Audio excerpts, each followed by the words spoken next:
ദക്ഷിണാഫ്രിക്കയിലെ വർണ്ണവിവേചന സമരത്തിൽ രക്തസാക്ഷിയായ ഏത് ഇന്ത്യൻ വനിതയുടെ പ്രതിമയാണ് അടുത്തിടെ ടോൾസ്റ്റോയ് ഫാമിൽ അനാച്ഛാദനം ചെയ്തത്? വള്ളിയമ്മ മുനുസ്വാമി. 1910 മഹാത്മാഗാന്ധി ദക്ഷിണാഫ്രിക്കയിൽ സ്ഥാപിച്ച ആശ്രമമാണ് ടോൾസ്റ്റോയ് ഫാം. ഗാന്ധിജിയുടെയും നെൽസൺ മണ്ടേലയുടെയും പ്രതിമകൾക്കൊപ്പമാണ് വള്ളിയമ്മയുടെ പ്രതിമ സ്ഥാപിച്ചിരിക്കുന്നത്. തമിഴ്നാട് സ്വദേശിയായ വള്ളിയമ്മ ജയിലിലെ അസുഖബാധയെ തുടർന്ന് 16-ാം വയസ്സിലാണ് അന്തരിച്ചത്.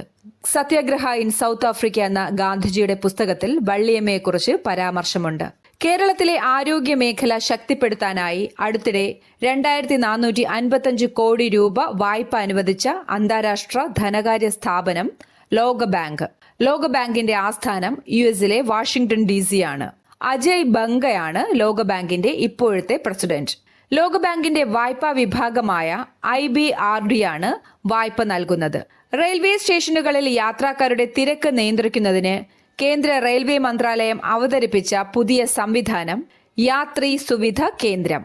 കേരളത്തിൽ ഈ സംവിധാനം ആദ്യമായി നിർമ്മിക്കുന്നത് എറണാകുളം ജംഗ്ഷൻ സ്റ്റേഷനിലാണ്.